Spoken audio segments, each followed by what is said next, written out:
ingatlah selalu bahwa anak itu tuh ada baiknya, ya. Jadi jangan dulu melihat bahwa anak itu apa yang dia tidak bisa, tapi fokus pada apa yang dia bisa.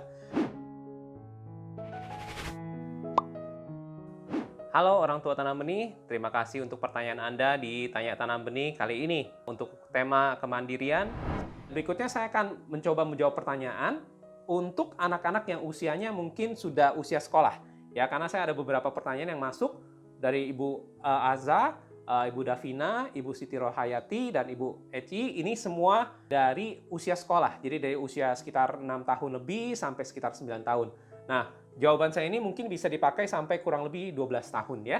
Nah, untuk teori perkembangan yang tadi saya ceritakan di awal tentang anak usia sekolah, fisik sudah matang. Jadi intinya anak-anak itu secara fisik tangannya sudah mampu memegang pensil, tahu namanya bagaimana membuka-buka buku, bahkan ada yang sudah bisa membaca huruf atau membaca kata, ada yang bisa menulis.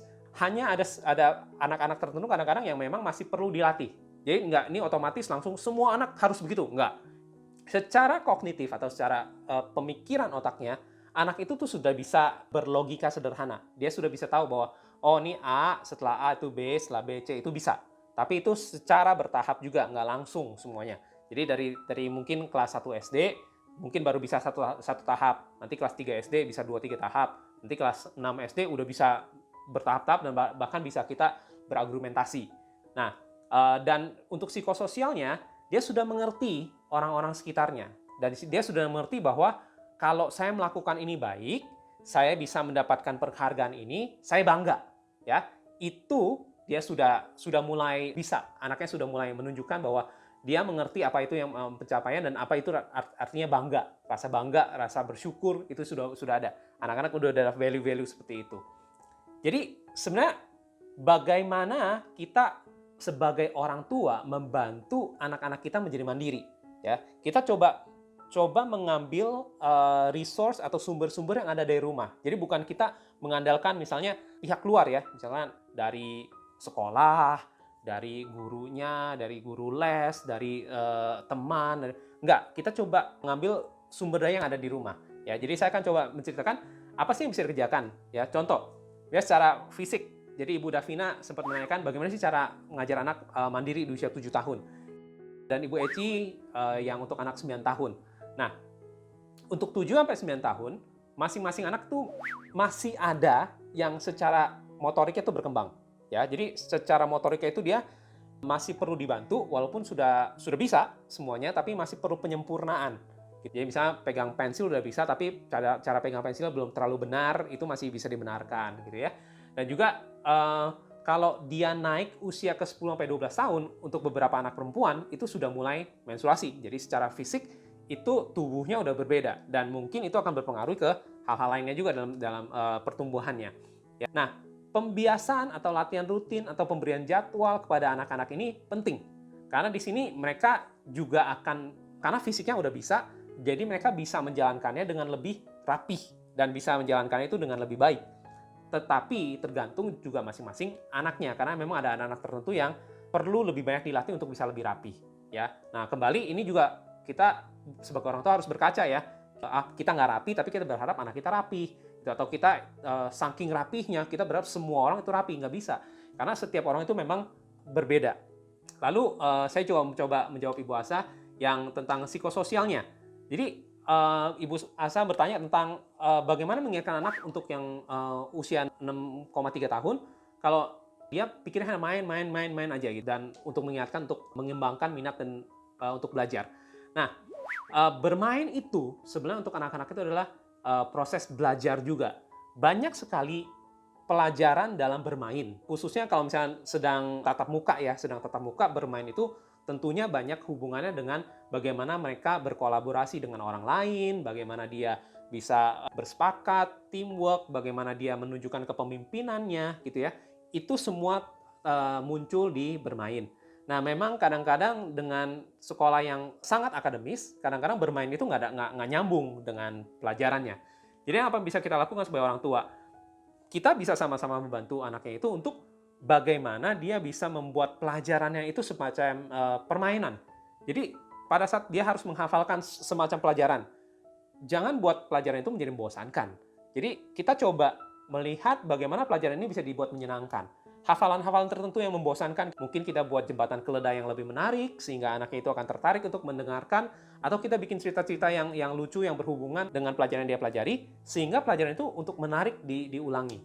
Nah, cara-cara metode ini banyak diulas dalam accelerated learning, ya, teori tentang bagaimana pembelajaran cepat. Ya, nah ini bisa dipakai untuk anak-anak yang usia sekolah, bahkan dari usia 7 tahun atau di bawahnya bisa. Nah, ini bisa membuat anak-anak ini lebih percaya diri bahwa mereka bisa. Karena seperti tadi saya di awal juga katakan, bahwa usia ini cukup sensitif untuk mereka merasa bahwa saya bisa nggak ya, saya bisa nggak ya, saya bisa nggak ya. Terlalu banyak yang saya sudah lihat bahwa orang tua itu terlalu berfokus pada apa yang anak itu tidak bisa. Sehingga anak itu seringkali dikatakan, tuh kan, kamu nggak bisa ini, kamu nggak bisa itu, gitu ya. Jadi misalkan dia matematika kurang baik, tapi bahasanya bahasa Indonesia bagus, gitu ya. Bahasa Indonesia nggak dipuji, tapi matematikanya dicela-cela. Kamu matematika salah melulu ini gitu ya. Tapi padahal bahasa Indonesia sempurna gitu ya, bisa bikin karya yang bagus gitu. Ini nggak diapa-apain gitu. Nah, sedangkan bagaimana kita sebagai orang tua, ingat ya, masa ini adalah masa di mana anak itu mau merasa saya bisa nggak ya, saya bisa nggak ya.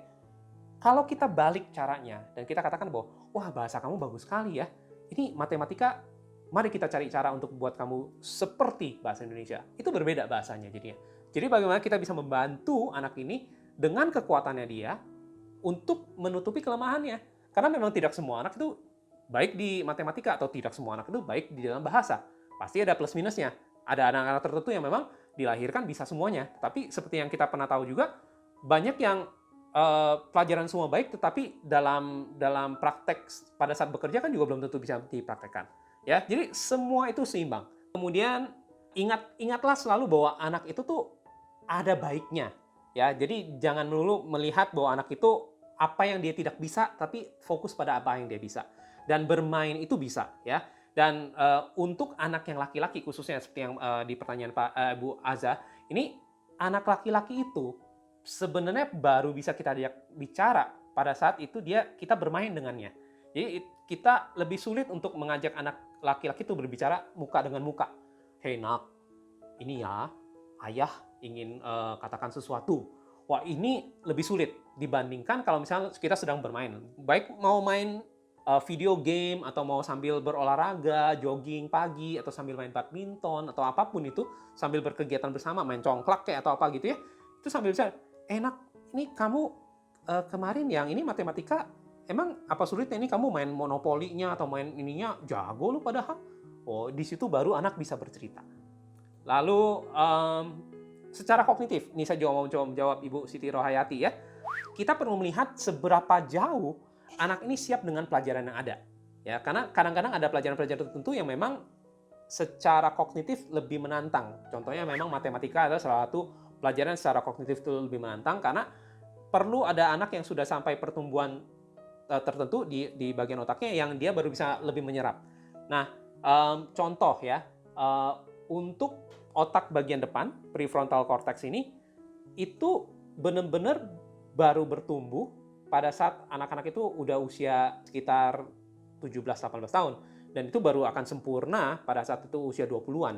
Nah, sehingga kalau ditanya pertanyaan-pertanyaan yang sangat-sangat filosofis misalnya, bagaimana dunia ini terbentuk, dan kenapa dunia ini terbentuk seperti itu, ini pertanyaan yang filosofis yang mungkin tidak ada jawaban pastinya, itu akan sangat sulit.